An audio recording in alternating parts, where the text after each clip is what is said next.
Promotion বিভিন্ন কারণে হয় না। কখনো কাউকে পছন্দ করে না, কখনো কাজ করতে পারেন না, কখনো আবার সবকিছু পারেন তাও হয় না, কখনো আবার নিজেকে উপস্থাপন করতে পারেন তাও হয় না, কিন্তু লেগে থাকতে হবে।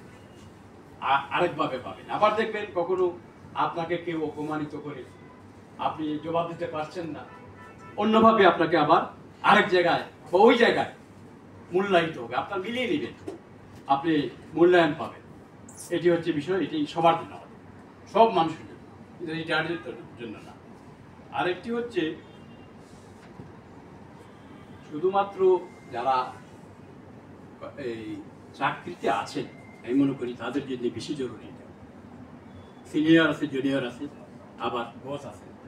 এটি হচ্ছে তুমি যদি উচ্চ সম্মান লাভ করতে চাও তাহলে অধীনস্থ ব্যক্তিদের নিজের মতো করে দেখতে শিখো।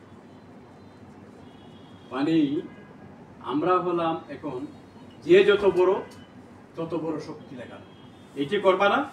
যদি করো তাহলে তুমি তাকে সামান্য বা ছোট মনে করো, তাহলে তুমি নিজে প্রকৃতপক্ষে তাদের ভিতর থেকে তুমি সম্মান পাবা না। সুতরাং এটি হাদিসের কথা, যে এটা আমাদের মহানবী হযরত মুহাম্মদ সাল্লাল্লাহু আলাইহি ওয়াসাল্লাম যখন বিদায় হজে কথা বলেছিলেন, অনেকগুলো কথা বলেছিলেন, এর মধ্যে একটি কথা ছিল অধীনস্থদের ব্যাপারে তুমি সতর্ক হও।